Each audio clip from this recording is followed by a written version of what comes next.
analisar a atuação pastoral de Tito na ilha de Creta, reconhecer a institucionalidade bíblica da igreja e dialogar com a realidade atual a partir do texto bíblico. Esses são assuntos para este vídeo. Nós estamos com a 12ª lição da Escola Dominical para a Sala dos Adultos, e este vídeo, essa lição tem um tema: a igreja tem uma natureza organizacional. Muito bem, meus irmãos, a paz do Senhor Jesus a todos vocês que estão chegando aqui no canal. Desde já peço que se inscreva, deixe o like, comente algo, isso ajuda a engajar o vídeo e faz muita diferença para mim.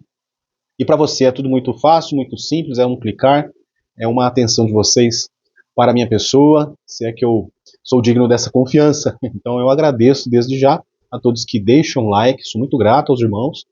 E vamos falar então hoje a respeito da igreja tem uma natureza organizacional. Uma lição muito fácil, uma lição simples para quem vai passar essa lição em sala, né? E ela traz aqui algo muito interessante, o livro de Tito, que nós temos. Tito tem quantos capítulos aqui? Tito tem. Eu estou abrindo a Bíblia aqui na 3, eu ia falar 4, mas eu acho que são 3, então não arrisquei. Então são 3 capítulos, a carta de Paulo a Tito. Foi muito importante essa participação de Tito na vida de Paulo, como outros obreiros também, mas nós vemos para essa lição a importância de Tito. Muito bem, então a Bíblia ela apresenta a igreja como um corpo espiritual de Cristo, um organismo vivo com suas reuniões em torno do Senhor Jesus e suas ordenanças. A igreja precisa ter esse DNA, tá certo? Por outro lado, é também uma organização, congregação ou assembleia com sua forma de governo. E a presente lição pretende mostrar a natureza organizacional da igreja. Então, realmente, nós vamos falar a respeito da organização, porém, usando um texto bíblico. E é Tito, capítulo 1, nós estamos falando, então, Tito e as igrejas na ilha de Creta. O que eu trouxe para a gente meditar? Não vou ficar lendo aqui o texto da revista, só no final, pois o texto é bem explicativo. Tito traz importantes diretrizes para os pastores em todos os lugares e épocas. Também, Tito é chamado de verdadeiro filho do apóstolo Paulo. Tito era grego e foi companheiro do apóstolo Paulo em suas viagens missionárias e ajudou o apóstolo em Roma e em Nicópolis. Esses são pontos importantes do texto. E depois agora vem o meu esboço, que diz o seguinte, que eu coloquei aqui. Tito era um crente grego, certo? Não tenha dúvida disso, ele era grego. Ensinado e discipulado por Paulo, permaneceu diante dos líderes da igreja em Jerusalém, como um exemplo vivo que Cristo estava fazendo entre os gentios. Ele era um exemplo vivo. Onde ele estava, sendo gentio e sendo o exemplo de que Cristo estava realizando a obra na humanidade, em Jerusalém, no centro judaico da história bíblica, tá certo? Então ele fez diferença com sua vida, o seu testemunho. Já serve de lição para nós. Foi um dos confiáveis companheiros de viagem de Paulo e um de seus amigos mais íntimos. Mais tarde tornou-se embaixador especial de Paulo e, no final, o supervisor das ilhas de Creta. Então, nós encontramos essas indicações em 2 Coríntios, capítulo 7, do verso 5 ao 16, e depois o verso de número 5 da nossa leitura. A nossa leitura, vou voltar aqui um pouquinho para falar a respeito da nossa leitura, que está no livro de Tito, capítulo 1, do versículo 1 ao 9, do 1º ao 9, do 1 ao 9, tá certo? Então, nós temos essa base bíblica para a aula de número 12 da Sala dos Adultos. Muito bem, então nós entendemos que Tito foi um exemplo, ele foi um amigo íntimo de Paulo, que andou um pouco com Paulo, aprendeu e que, por fim, acabou ficando na ilha de Creta, cuidando ali das igrejas do Senhor. Lenta e cuidadosamente, Paulo transformou Tito em um cristão maduro e líder responsável. A carta a Tito foi um passo nesse processo de discipulado. Do mesmo modo que fez com Timóteo, né? Tito, Timóteo, depois nós temos o livro de Filemão, né, falando de Onésimo, não é isso? O escravo fugitivo, e ali também tem algo assim de uma certa proximidade, intimidade que Paulo tinha com outras pessoas. Muito bem, e Paulo instruiu Tito sobre como organizar e liderar as igrejas. Paulo começa com uma saudação e introdução mais longas do que as habituais, esboçando o quê? O progresso da liderança. Então ele fala do ministério de Paulo, fala as responsabilidades de Tito e os líderes que Tito designaria e treinaria. Paulo então lista qualificações pastorais do verso 6 ao 9 e contrasta os presbíteros fiéis com os falsos líderes e mestres, que estaremos encontrando esse contexto do verso 10 ao 16. Em seguida, Paulo enfatiza a importância das obras na vida do cristão, dizendo a Tito como se relacionar com pessoas de variadas faixas etárias na igreja. Isso é muito importante, né? Os líderes, os irmãos, obreiros, pastores, presbíteros, diáconos saberem falar a linguagem de cada faixa etária dentro da igreja. Isso é muito importante. Não é verdade? Você não fala com os jovens a maneira que você fala com as irmãs e vice-versa. Não é verdade? Você não fala com as crianças como você falaria com os irmãos. Então, para a gente deixar bem claro essa questão, que é simples, como eu disse, uma aula simples hoje, uma aula que fala aqui do cotidiano praticamente, né? Da nossa liturgia, que é bem aos irmãos mais antigos na fé, é bem tranquilo, compreensão a respeito desse assunto e também falar, né? Esboçar por aqui. Então ele exorta Tito a ser um bom exemplo e um crente maduro. Talvez nós encontremos alguns crentes que tenha tempos de igreja, porém não é maduro ainda. Então a gente tem que ter essa capacidade de observar isso e saber como tratar, como conduzir, como abordar esses irmãos, irmãs, né? Muito importante isso. E também a ensinar com coragem e convicção. Nós vemos isso no capítulo 2, do verso 9 ao 15. Discute também as responsabilidades gerais dos cristãos na sociedade. Tito deveria lembrar as pessoas sobre estas responsabilidades e deveria evitar discussões que trouxessem o quê? Divisão. Paulo conclui com questões relacionadas a itinerários e saudações pessoais. Capítulo 3, do 12 ao 15. Ponto 2 do capítulo 1, o pastor de Creta. Creta é uma pequena ilha no mar Mediterrâneo. Importante nós estarmos atentos à geografia, onde que realmente está. Talvez você, professor que me ouve, seria importante, se você não tem um mapa, mas abrir ali a sua Bíblia, né? Que eu estou tentando tirar o né da minha fala. Eu vi aqui um vídeo meu que coloquei há 2 anos atrás e realmente é uma coisa chata. Meus irmãos, olha, os mapas que normalmente tem no final da nossa Bíblia. Eu vou até aqui, olha, eu não estava previsto fazer isso não, mas rapidamente aqui, olha aqui, muito bem, ó, já encontrei, tá vendo? Aqui, então nós vemos, né, Creta aqui e aqui o mar Mediterrâneo, muito simples. Caso você ou até mesmo seus alunos não tenham um mapa colorido assim, vai ter aquele mais simples que é preto e branco, mas vai dar para você situar. Tanto você como professor precisa saber essa informação e os alunos precisam aprender isso.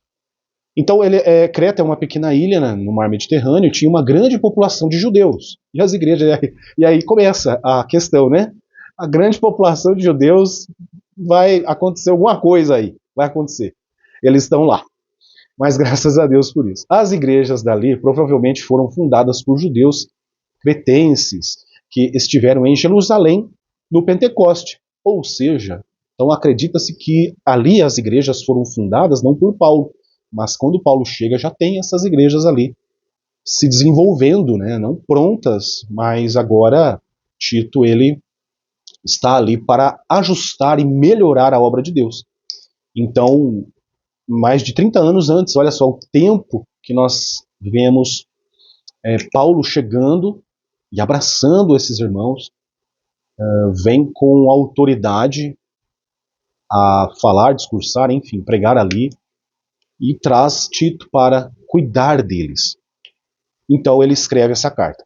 No capítulo 1, falando ainda aqui um pouco a respeito, o trabalho que precisava ser concluído consistia em estabelecer um ensino correto e designar presbíteros em cada cidade. Paulo havia designado presbíteros em várias igrejas durante suas viagens. Nós vemos isso em Atos capítulo 14, verso 23.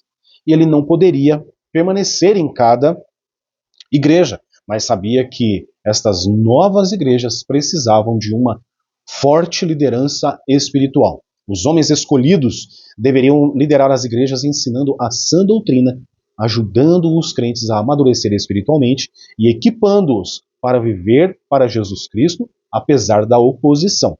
Tá certo? Muito bem, então, terminado aqui o nosso ponto 2 do capítulo 1, e agora vamos para o 3, que fala Creta. Fala a respeito da ilha. Então, para entendermos um pouco, olha só, o que está escrito em Tito, capítulo 1, verso do 11 ao 13. Os quais convém tapar a boca, homens que transtornam casas inteiras, ensinando o que não convém, por torpe ganância. Um deles, seu próprio profeta, disse: os cretenses são sempre mentirosos, bestas ruins, ventres preguiçosos. Este testemunho é verdadeiro, portanto, repreende-os severamente, para que sejam sãos na fé. Paulo exige ordem na igreja e um viver correto em uma ilha conhecida pela preguiça, glutonaria, mentira e maldade. Os cristãos devem ser autodisciplinados como indivíduos que devem ser ordeiros como pessoas que formam um corpo, a igreja. Precisamos obedecer a essa mensagem em nossos dias, quando a disciplina não é respeitada ou recompensada pela nossa sociedade. Embora outros possam não apreciar nossos esforços, devemos viver uma vida íntegra, obedecer ao governo e falar com prudência. Devemos viver unidos e pacificamente na igreja e sermos exemplos vivos de nossa fé para a sociedade contemporânea. Capítulo 2. A institucionalidade bíblica da igreja. Aqui vem falando no primeiro ponto do capítulo 2 a instrução paulina. Eu não tecei comentário a mais além daquele que eu coloquei aqui, porque até comecei a achar interessante o verso de número 12, voltando um pouco, né? Porque Paulo fala a respeito de um filósofo, tá? No verso 12, e mais para frente a gente vai tocar no assunto. Caso não, se eu estiver enganado, porque eu pesquisei, com certeza está no esboço mais abaixo. A gente volta aqui a falar e eu trago sim, com certeza, a vocês, tá bom? Mas o texto aqui do ponto 3 do capítulo, meu Deus, é difícil, do capítulo 1, vem falando então dessa autodisciplina que os indivíduos deveriam ter. Realmente existe essa informação de que eles eram preguiçosos, né? Não precisaria realmente dessa correção de Paulo. Eles precisavam entender que Jesus, fazendo a obra neles, eles precisavam ser referências não só para os mais próximos, mas sim para toda a sociedade, toda a cidade que ali eles estavam. Eu não pesquisei os nomes das cidades que existiam na época em que Tito liderou, esse momento em que Paulo passa por ali. Realmente, fica até uma dica para os professores. Isso traz com certeza enriquecimento para a sua aula em sala. É muito interessante situar ainda mais geograficamente falando os irmãos que, em muito, meus queridos, tem muita dificuldade em compreender o texto bíblico. Então, quanto mais informações que nós pudermos agregar à lição e realmente que isso some informações para que o aprendizado aconteça, é importante. Fuja um pouco dos testemunhos e traga mais informação sólida, algo histórico, geográfico, não é verdade? E isso vai realmente enriquecer a sua aula. Testemunho encaixa sim muito bem também, porém não em toda a aula, tá bom? Fica aqui uma dica que já é velha, é mais velha que muita coisa por aí, não é verdade? Então, falando do capítulo 2, a institucionalidade bíblica da igreja, a instrução paulina, a tradição diz que depois que Paulo foi liberto da prisão em Roma, antes da sua segunda e última prisão romana, viajou com Tito durante algum tempo. Pararam em Creta e, quando chegou a hora de Paulo partir, deixou Tito com a incumbência de ajudar as igrejas que ali estavam. Então entenda que na vida desse obreiro Tito, ele foi muito obediente ali à liderança de Paulo e acredito que não estava muito no planejamento de Paulo fazer isso com Tito. Ou sim, né? Porque o líder ele vai ensinando aquele e já tem um planejamento para o pupilo, né, para o seu pupilo, e é interessante isso, e a igreja é assim que acontecem as coisas, não é verdade?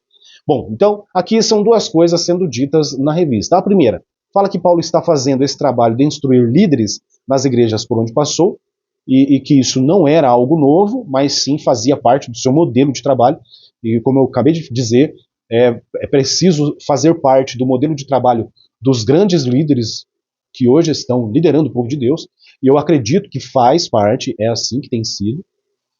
E livro de Atos, capítulo 14, verso 23, vai dizer o seguinte: e havendo-lhes por comum consentimento eleito anciãos em cada igreja, orando com jejuns e encomendaram ao Senhor em quem havia crido. E depois, Atos, capítulo 20, verso 28, olhai, pois, por vós, e por todo o rebanho sobre que o Espírito Santo vos conduziu bispos para apacentardes a igreja de Deus, que ele resgatou com o seu próprio sangue. São versículos que a revista nos traz ali na meditação do seu texto, mas resumir, já falei a respeito disso. A primeira coisa. E a segunda coisa, a respeito da cultura que existia na ilha. As pessoas eram preguiçosas de nascença, bestas ruins e mentirosas. Tito, capítulo 1, verso 12, nós já lemos esse texto.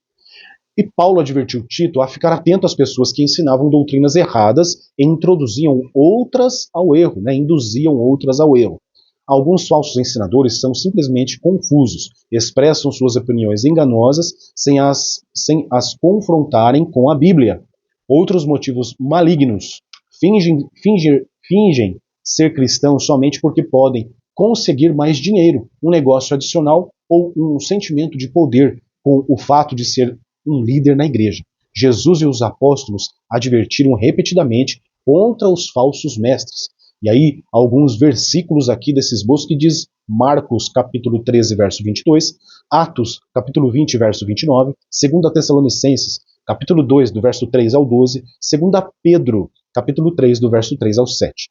Porque os falsos ensinos atacam os fundamentos da verdade e da integridade sobre a qual a fé cristã está edificada. Nós estamos falando disso desde o começo do trimestre. Olha que lição fácil, olha que lição importante, olha que texto bíblico maravilhoso para a gente aprender. E não só aprender esses detalhes aqui, mas também confirmar tudo aquilo que nós estamos vendo desde o começo desse trimestre. Então, você pode conhecer os falsos ensinadores, né? De que maneira? E aí aqui eu listei 4 pontos. Primeiro, concentrarão mais sua atenção em si mesmos do que em Cristo. Primeira coisa que você deve pôr como filtro avaliador, se é um falso pregador, ensinador ou não. Segundo, pedirão para você fazer algo que comprometa ou enfraqueça a sua fé. Cuidado. Terceiro, não enfatizarão a natureza divina de Cristo ou a inspiração da Bíblia. E quarto, incentivarão os crentes a tomarem decisões baseadas mais no julgamento humano do que na oração e nas diretrizes bíblicas, certo? E ainda, falando a respeito do capítulo 1, verso 12 de Tito, e é justamente isso que eu mencionei acima a respeito desse versículo, que Paulo estava citando um trecho de um poema de Epimeníades, alguma coisa assim. Agora fugiu o nome, eu sei que precisa ser corrigido o nome desse poeta, né, esse filósofo, que tinha vivido em Creta 600 anos antes. Vejam bem, 600 anos antes de Tito e Paulo estarem ali, do evangelho estar como estava naquele momento. Alguns crentes tinham má reputação e eram conhecidos por serem grandes mentirosos. Irmãos, a gente sabe muito bem quem é o pai da mentira, então tem esse apontamento aqui, né? E Paulo usou essa frase familiar para ressaltar que o ministério e a liderança de Tito eram muito necessários. Ou seja, eu entendo que o verso 12 do capítulo 1 é como que um ditado popular que existia lá na época. tá certo? E Paulo ele usa isso para deixar bem claro a respeito do que ele está falando e qual é um dos trabalhos que Tito vai ter ali, vai ter que desempenhar e vai ter que se esforçar em aprender como lidar com isso, e não só aprender a lidar, mas resolver. Porque onde a gente já, né, viu, ó, né, de novo, mas crente mentindo não dá, né? O crente mentindo não pode, então Paulo ele deixa bem claro isso. Epimênides, olha só, pesquisa aí no Google que você vai ver. O paradoxo de Epimênides. O cretense disse: todos os cretenses são mentirosos. Ponto 2 do capítulo 2, a igreja como instituição. Meus irmãos, olha só, a revista, inclusive justamente esse ponto aqui, é bem explicativo. Tá? Então, é uma dica minha aqui a você, professor. E para você, aluno também, você vai ser professor um dia, procure entender o texto. Se você ler ele, olha o que está escrito do meio do texto para baixo. Mas o nosso enfoque é a igreja como organização. Quando você encontrar essa frase no texto, dali para cima você vai ver que, nossa, dá para falar tanta coisa. Meu Deus, olha que texto, que coisa para poder falar. Muito bem. Só que o nosso enfoque é a igreja como organização, tá certo? Essa lição, nós estamos falando como organização e alguns pontos doutrinários, alguns pontos onde fala da firmeza desse homem chamado Tito, desse obreiro, que vai ter que organizar a igreja em Creta e desenvolver um trabalho santo para Deus. Quando eu falo santo para Deus, é justamente acertando esses pontos que nós vemos aqui acima. Então, quando se fala em institucionalizar, dar caráter institucional ou de tornar institucional significa estabelecer organização. É isso. Na igreja, isso foi acontecendo com o tempo, desde os dias dos apóstolos. Uma coisa, até quero comentar aqui fora do meu esboço, quando a igreja começa a existir, no primeiro século, ela começa a existir. Na verdade, a igreja é inaugurada quando? Atos capítulo 2, a descida, ali ou naquele momento onde eles estão no cenáculo e é visto como que línguas de fogo sobre eles e eles começam a profetizar, falando o quê? As maravilhas de Deus.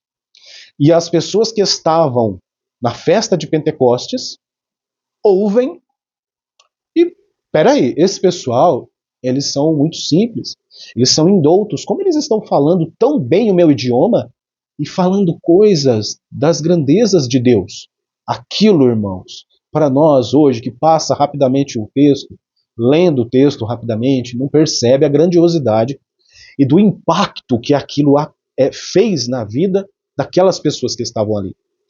Até tem um desenho, um mapinha da Bíblia que fala que naquele momento foi evangelizado até 1.600 quilômetros de Jerusalém. Então todos os judeus que estavam naquela festa, a Bíblia conta, me parece que são 10 ou 12 regiões que a Bíblia lista, ela lista no seu texto sagrado, e aí o esboço fala, é bem interessante, que até 1.600 quilômetros esse momento impactante foi visto, porque pessoas que estavam ali viram aquilo e ficaram realmente impressionados. E depois nós temos, nesta lição, falando que, antes mesmo de Paulo estar por ali, a igreja já existia. Paulo passa 30 anos depois ali do início da igreja, desse fato de Atos, e já vê uma igreja ali. E imagina, irmãos, 30 anos, quantos crentes não passaram, não chegaram, saíram sem compreender de uma maneira mais completa a obra do Calvário, de uma maneira mais completa a obra de Deus sobre a face da terra. O que eu quero dizer com isso é, onde engloba ou alcança o Antigo Testamento como o Novo. Né? O Novo estava sendo escrito, a palavra que eles tinham, a escritura que eles estudavam era o Antigo Testamento. A Torá, os profetas, os livros históricos, os poéticos, enfim. Vamos lá. Então, o que significa a institucionalidade bíblica da igreja? O que significa? Significa dizer que a organização da igreja é bíblica. Por mais que, olha só que interessante, por mais que a gente tenha um começo de parágrafo aqui, do ponto 2, não é a respeito do corpo espiritual, que é muito gostoso de falar, e sim da organização. Veja a importância que Deus dá para a questão organizacional da igreja, do corpo de Cristo. É tanto que coloca um dos pontos principais da história de Tito, esse assunto. Entende? Isso é muito bom, isso é gostoso da gente ver, da gente avaliar, estudar isso. E, meus irmãos, saber passar essa informação para a sala é mais gostoso ainda, não é verdade? Eu digo que o professor ele é o que mais aproveita a escola dominical, porque ele tem que estudar, pesquisar, montar o seu esboço, é o que eu faço aqui. E é esse um dos motivos que me levam a estar falando aqui no canal, né?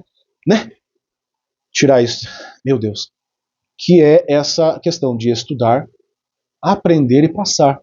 Quando a gente vai para a aula em sala, está bem melhor, até falando melhor, compreendendo melhor o ponto principal da lição. Isso é tudo muito bom, meus irmãos. Então, a organização eclesiástica que o apóstolo Paulo instrui a Tito não se restringe a uma única estruturação ministerial, estabelecer presbíteros de cidade em cidade. E o verso diz: foi por essa causa que deixei você em Creta, para que pusesse em ordem as coisas restantes, bem como em cada cidade constituísse presbíteros, conforme prescrevi a você. Tito, capítulo 1, verso de número 5. O apóstolo já vinha fazendo e o instruindo os líderes durante a sua carreira apostólica.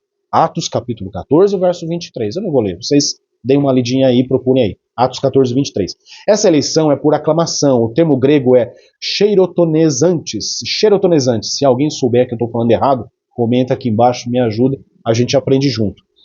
Tendo estendido a mão. Esse é o significado da palavra, do verbo xerotonoé. Xerotoneo. É assim. Que significa fazer eleger. Promover a eleição, escolher, designar, eleger, de sheir, mão, e tonos, tensão, elevação, que indica votar com a mão levantada, tá certo? Então agora a gente compreendeu o porquê desse ponto que eu estou aqui compartilhando com você. Esse verbo aparece mais de uma vez no Novo Testamento, quando diz que um irmão anônimo foi eleito pelas igrejas para acompanhar Tito numa missão. 2 Coríntios 8, 19, dá uma lidinha aí também. Não vou ler com vocês, está aqui, mas não vou ler para a gente ter um vídeo mais rápido, né? A eleição, escolha ou designação de presbíteros na região de Listra, Icônio e Antioquia da Pisídia e do companheiro de Tito pelas igrejas foi por aclamação, ou seja, justamente dessa forma que nós passamos aqui assim. E depois o ponto 3 do capítulo 2 fala da organização. Muito importante, deem uma lida, bem lida certinha, para trazer algo de forma compreensível para os irmãos, e não só compreensível, mas que eles tenham a percepção do quão importante isso é para nós, como sempre foi. Como sempre foi, quando Paulo passa e vê as questões assim, puxa, não, isso não está certo. Ele já vem desde o começo fazendo assim, então está aqui. Havia, olha só como que é a organização, eu tirei do texto, né? Havia local e horário e ordem no culto, reunião de ministério para a consagração de presbíteros, uma convenção para tratar de assuntos doutrinários. Tinha também a questão da assistência social desde essa época, desde o início da igreja. Comissão de ética, tesouraria, carta de recomendação. Então, todos esses itens que o texto da revista traz, e com as suas indicações que está no texto, leia, traga a leitura bíblica para a sala, viu? É importante. Elas estão sendo tratadas com o maior assunto principal, que era a organização. Tito traz para nós hoje a importância que nós precisamos dar a respeito disso. É lógico, né, meus irmãos, que na nossa igreja é normal, nós passamos a lista aqui e vemos e temos isso na nossa igreja, isso é bênção. Mas você sabe que às vezes tem pessoas que não compreendem porque não vão na EBD, não compreendem porque não lê a Bíblia, ficam no seu achismo, pensando que as coisas de Deus não é assim, porém, aqui um assunto tão prático, um assunto tão vivido, porque é uma coisa cotidiana nossa, faz parte do nosso culto, da nossa igreja, da ordem da igreja. Muito bem, é importante você então passar isso da melhor maneira possível. Eu acredito que eu não vou ficar entrando em detalhes aqui a respeito de horário e ordem no culto, mas a indicação bíblica está aqui. E aí nós podemos, em sala, fazer uma aula explicando esses pontos biblicamente, e não só porque o nosso pastor é assim. Nosso pastor é assim porque ele aprendeu onde? Na Bíblia. Eu louvo a Deus por isso. E o nosso pastor é assim, tá certo? Capítulo 3, a gente vai chegando ao final. Eu peço a você que chegou até aqui, deixa o like, se inscreva no canal, dá essa moral pro Tiago, pro irmão Tiago aqui, tá bom? Quero ver se a gente consegue fazer o canal crescer. Estou com algumas ideias, orando a Deus para Deus abençoar esses propósitos, né? Se for da vontade dele, vai dar tudo certo, vai ser legal. Se não for também, a gente encerra também, enfim. Eu não quero ficar trabalhando aqui de uma forma pequena. Eu gostaria de ser um canal grande, de verdade. Por quê? Porque eu gosto de passar a minha visão, meu esboço para os irmãos. Eu acredito nisso, eu acredito que os irmãos possam, de alguma maneira, melhorar o seu estudo, a sua aula, possa edificar alguém. E outro dia achei interessante, a irmã comentou que estava recebendo uma palavra de Deus. Lógico, né, meus irmãos, que vai receber uma palavra de Deus, mas ela falou de uma forma diferente, especial. Eu acho isso muito bom. Eu acho que isso a gente entende que estamos no caminho certo, né? Deus está nos usando. Eu acho isso importante, tá bom? Então por isso que eu gostaria muito de que esse vídeo, esse canal, esse trabalho, esse processo chegasse a mais pessoas. Existem vários canais, muitas pessoas que falam e falam muito bem, e eu mesmo ouço, né, algumas delas, até tem um escritor da CPAD que tem canal, Ciro Zibordi, excelente professor, ouço as aulas dele. Então, assim, mas por que não fazer também? Tá aqui, estamos aqui, a gente está evangelizando através da internet, não é isso?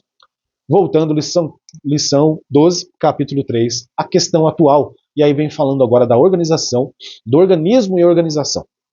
O texto, justamente o que eu comentei no começo, faço valer agora isso. É algo assim, tão explicativo, que eu achei, de certa forma, que é suficiente.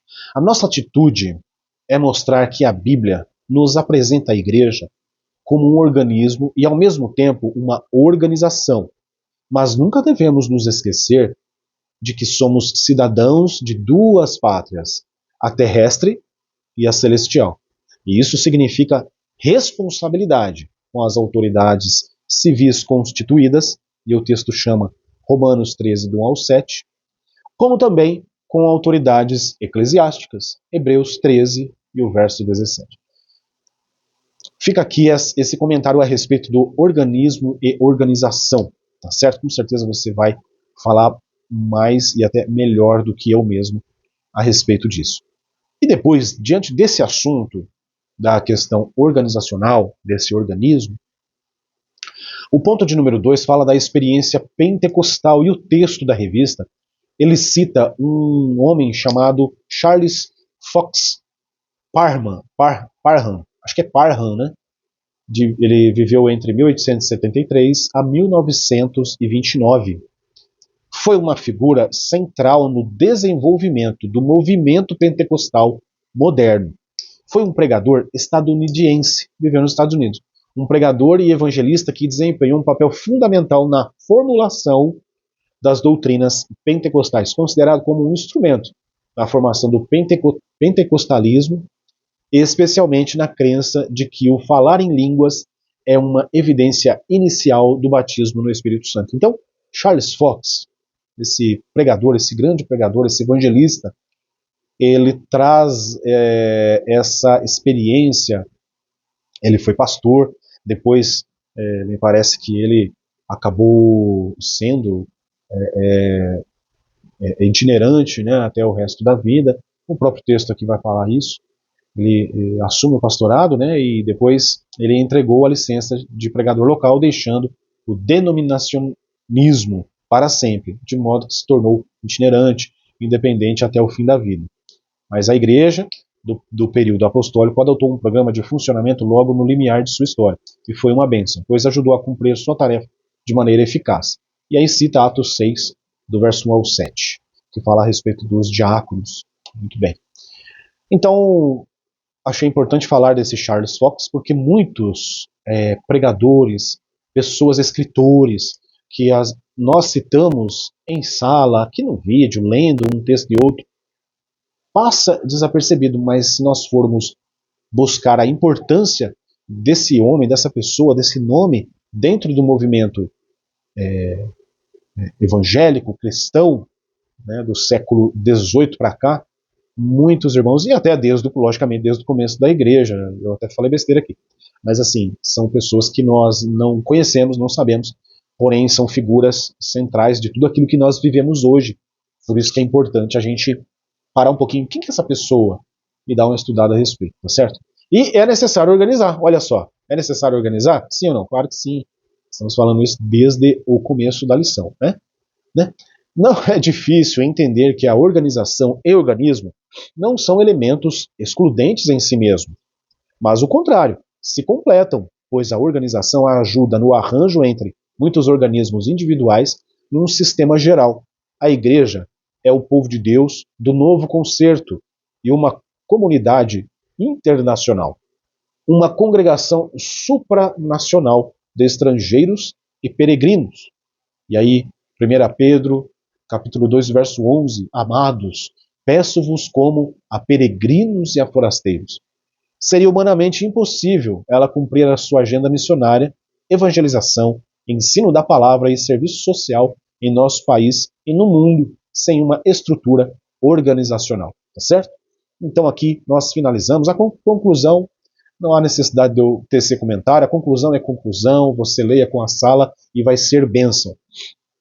Meus irmãos, eu peço então mais uma vez que você se inscreva no canal, ative o sininho das notificações, deixe seu like, compartilhe, faça um comentário aqui embaixo, ajuda demais o canal, o irmão Tiago, anima a gente estar aqui. Isso é uma resposta de que está ok, isso é uma resposta de que, olha, precisa melhorar. Por quê? O pessoal está vendo, né? O pessoal está curtindo, está interagindo nesse sentido. Vamos fazer melhor, vamos melhorar essa qualidade de luz, de som, de câmera, qualidade dos esboços, tá certo? Então, eu trabalho aqui com Deus aqui, o Espírito Santo me ajudando, me movendo e os irmãos me ajudam, deixando o like, correspondendo com o like. Amém? Meus irmãos, Deus abençoe a vida de cada um e até o próximo vídeo.